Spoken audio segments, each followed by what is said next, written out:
Layla will be raised by your sister and me. You need to leave, my husband said coldly. I was shocked and speechless at his sudden declaration of divorce. It was too much that he suddenly invited my sister-in-law Stella into our home and now wants to drive me out. His merciless declaration plunged me into despair. I'm Grace, 33 years old.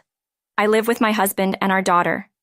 Our daughter Layla is in the 2nd grade, a thoughtful and sweet 8-year-old who's mature for her age and very family-oriented. My husband is an average office worker, and to put it kindly, his salary isn't great. Thinking about Layla's education and our future retirement fills me with anxiety. After crunching the numbers on future expenses, I concluded that relying solely on my husband's income would be tough. So, when Layla started elementary school, I decided to start working part-time. I got a job at a nearby supermarket, just a 5-minute walk from home, which made it a very convenient workplace. Life was busy with parenting, chores, and work, but it was fulfilling in its own way. Dad, you left your shirt on the floor and put your bag in the room, please. Layla, arms crossed, spoke to her father relaxing on the sofa after returning from work. Kids mimic their parents, don't they? Maybe she's imitating me. She must be at that age where she wants to act grown up. Watching Layla like this brings a smile to my face. Sorry, I'll clean it up right away. My husband playfully complied with our daughter's instructions. Really, you're not a child anymore. Get it together. Layla puffed her cheeks saying this. It's hard to tell who the child is here. While preparing dinner, I said this to my husband and Layla, laughing. Layla, still playing mom, kept her arms crossed. Dad is so sloppy. I have to be the responsible one, she sighed, and gestured in exasperation after saying this. Layla's criticism continued. And you need to do something about that belly. It's embarrassing for me. How can I face my friends with a parent who's a member of the Potbelly Aliens? Hearing this, my husband could only chuckle while rubbing his protruding stomach. I'm not the one to talk, but over the past few years, he's gained more than 10 kilo. In his youth, his slender figure and gentle demeanor attracted many women, and I was one of them. But now, my husband bears little resemblance to his younger self. He's just become a chubby, middle-aged man. After 10 years together, it doesn't bother me much, but I can see why our daughter, at her age, might find it embarrassing. Layla would just nod along and laugh at her little criticisms. Then one day during dinner, my husband's phone rang. Answering the phone at dinner is bad manners, Layla chided him like a mother. Yeah, you're right. Sorry, he apologized. However, his expression instantly brightened when he saw the caller ID. It's from my sister. Sorry, I need to take this. He stood up and brought the phone to his ear. Hey sis, long time no see. How have you been? He seemed happy to talk to her, his eyes shining. The last time I saw Stella was 2 years ago. We visited my husband's family when Layla graduated from kindergarten, and Stella and her husband happened to be there too. We've been married for over 10 years, but I've only met Stella a few times. While my interactions with Stella were rare, my husband kept in regular contact. He's the eldest son, and Stella is the eldest daughter. My husband always adored his sister since they were kids, following her around as his parents once told me. I've always thought it's great that the siblings are close, so it never bothered me. Their phone conversation seemed lively and lasted about 15 minutes. Finally, he ended the call. Returning to his seat, he spoke with a happy expression. My sister is getting a divorce and moving here, he said cheerfully. Is that something to smile about? I wondered, but he continued without noticing my confusion.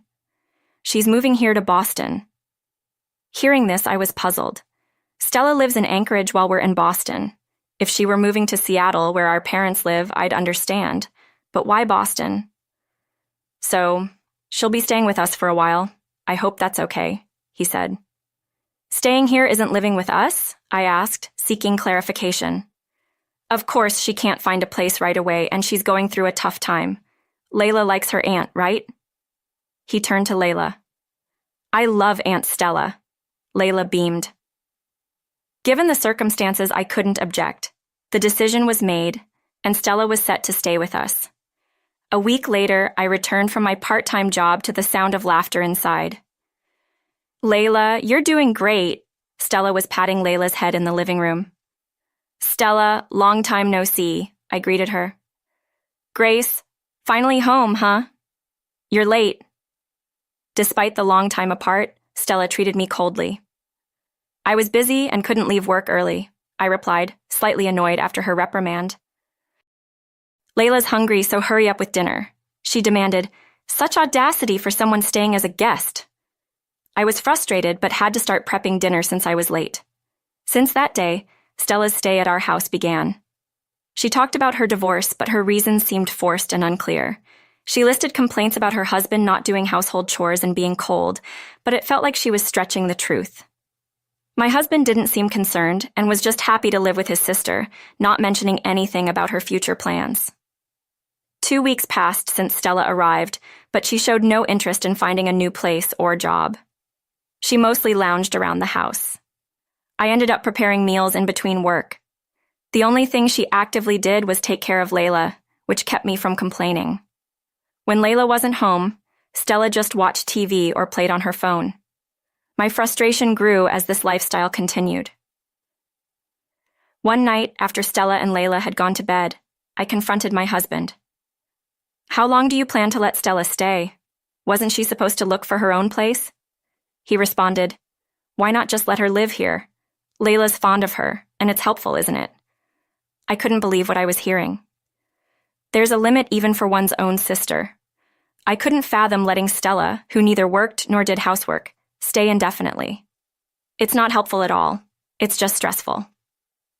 Talk to Stella about moving out, please, I insisted firmly, but my husband looked angry. How can you say something so awful? She's just gone through a divorce and is hurt. I never thought you'd be that kind of person, he retorted. I felt desperate. My husband defended Stella, ignoring my struggles. I felt anger and sadness. Stella seemed unbothered by her behavior, just taking advantage of our silence and laziness. I felt so frustrated I couldn't argue back. Anyway, Stella will stay here for a while, he declared and went to the bedroom. I realized then how attached my husband was to his sister. Could I change the situation? If this continued, the stress might overwhelm me. I got scared thinking about this, but I couldn't think of a solution. I lay in bed, frightened by these thoughts, unable to sleep. A few days later, when I returned from work, my husband and Stella were sitting laughing. Without much thought, I began preparing dinner. Grace, can we talk? My husband called me. I stopped cooking and went to them. Stella sat silently, smirking as I took a seat. My husband said, I found a new house. Suddenly and without context, a new house? I was momentarily stunned, then realized he meant a new place for Stella. I thought my husband was also thinking about Stella's future. Found a new place? That's great, I said to Stella, but she just kept smirking. Confused, I listened as my husband continued, So pack your things soon. I couldn't comprehend and asked, My things? You mean Stella's, right? I asked, shaken. He replied emotionlessly, No mistake. I mean exactly what I said. I'm divorcing you and Layla will be raised by my sister and me. You need to leave. The shock left me speechless. Then Stella said to me, Sorry, I feel bad about this, but it's best for my brother and Layla. I'll take your place, so don't worry and just leave. She said it with a nasty smirk. Turning away from Stella, I faced my husband. What do you mean you want to kick me out and live with Stella? And you say it's for Layla's sake? I was too confused to say anything more. It's just as my sister said. Layla is more attached to her than to you. She'll be happier raised by my sister, my husband said coldly. I couldn't believe my husband thought this way. We had spent over a decade together as a family raising our child. I had worked hard for my husband and daughter without complaining about his meager salary. Feeling like I'd been plunged into the depths of despair, I was consumed by grief. But Stella, indifferent to my sorrow, turned to Layla. Layla, you want to live with me, right? Layla, who had been watching TV and not joining our conversation, looked up. Why? She asked, genuinely puzzled. You like me, don't you? Stella seemed rattled by Layla's unexpected response. Well, I like you, but living together all the time? I don't think I can, Layla said casually, catching Stella off guard. What? Stella sounded surprised and confused. Because right, you just laze around the house all day, make a mess with snacks on the sofa and never clean. It's Mom who cleans every day. Mom cooks for us, and you never say thank you. Stella was speechless at Layla's innocent yet truthful words. Consistency is important in everything we do. If we're lazy now, we won't be able to do things in the future, my teacher says. Without Mom, we won't have delicious meals, and the house will get dirty, right? I don't want to live with a lazy person, Layla continued unabashed. A lazy person? Stella, taken aback by such frank criticism, sounded foolish. My husband, seeing Stella's confusion, tried to intervene. Layla, you love Dad, right? You want to live with me? He asked, clearly unsettled. I guess I don't like living with a chubby alien and a lazy alien, she said with an innocent expression. Besides, I love Mom the most, so I want to live with her. Hearing Layla's words, I felt a warmth in my heart. Layla, known for her intelligence and kindness at school and among parents, saw right through Stella's indulgence and my husband's irrationality. She cleverly cornered Stella and my husband. I was both moved and exhilarated. They looked at each other, panicking. Layla's strategy wasn't over yet. Grandpa agrees with me, right? Suddenly, Layla said this while looking at the computer. What? My husband exclaimed in surprise. Stella and I were equally stunned by this unexpected turn. Yes, I think that's best for Layla, a voice came from the computer. I noticed that Layla had been fiddling with the computer earlier. Layla had been connected to father-in-law Noah via video call. The whole conversation was heard by Noah. Realizing this, my husband and Stella started panicking more. Dad! My husband stood up. What are you two thinking? Noah's voice, filled with evident anger, was like bubbling magma. Stella and my husband seemed to feel the heat of his fury. Dad! It's not like that, I mean... Stella stammered, unable to continue. Noah spoke again. So you ran away after dumping your debts on someone else? Stella, accused, fell silent awkwardly. Dad, what are you talking about? The word debts surprised my husband as well. Noah explained the situation. After her marriage, Stella had quit her job and become a housewife, but she hardly did any household work and spent her time out having fun. She started splurging on luxury brands and soon ran out of her allowance. Desperate for money to fund her lifestyle, she resorted to borrowing. Stella's husband was too busy with work to notice her misdemeanors.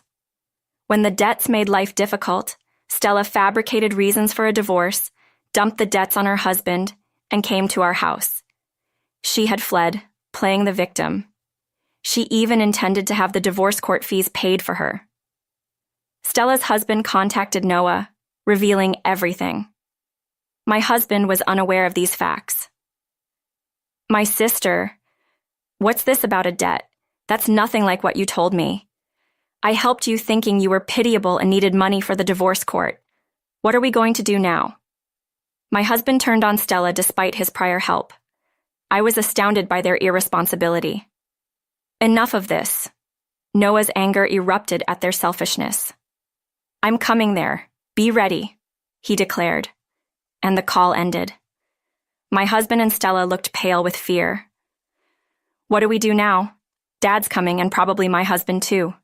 Stella sought help from my husband. There's nothing I can do. Dad's going to kill me. They were tearful and panicked at Noah's announcement. Hey, Grace, help us too. To my surprise, my husband asked for my help. I had no love left for him. How pathetic to seek help from someone you tried to discard. Enjoy living with your beloved sister, the lazy person, and the pot-bellied man. I looked down on them, triumphant. Suddenly, when I looked at Layla, I saw that she was smiling innocently. Even in the middle of a terrible scene, Layla, my little hero who had defeated the monsters tormenting me, smiled innocently amidst the chaos. Fearing Noah's arrival, my husband and Stella soon fled, but they were caught by Noah and Stella's husband a few days later and severely reprimanded. As my husband initially wished, we divorced. He continually apologized and begged to cancel the divorce, but I firmly refused. My ex-husband, now living a lonely life, and Stella, also divorced, didn't receive the divorce court fees and had to return home, working tirelessly to repay her debts. After the divorce, I started working full-time at a design company run by an acquaintance. I had worked at a design company before marriage, and my former boss, now independent, hired me. Returning to office work was enjoyable, and with friendly colleagues, I was making the most of each day. As a single mother, I didn't struggle financially thanks to the child support from my ex-husband. Layla, already mature now, helped me more with the chores like cooking and laundry as she entered higher grades in elementary school. Intelligent and kind, she's become a leader in her class and is straightforward, which seems to intimidate some boys. Hearing this, I smiled wryly, feeling motivated to be more like her. I have to stay strong for Layla, but perhaps she's the one protecting me.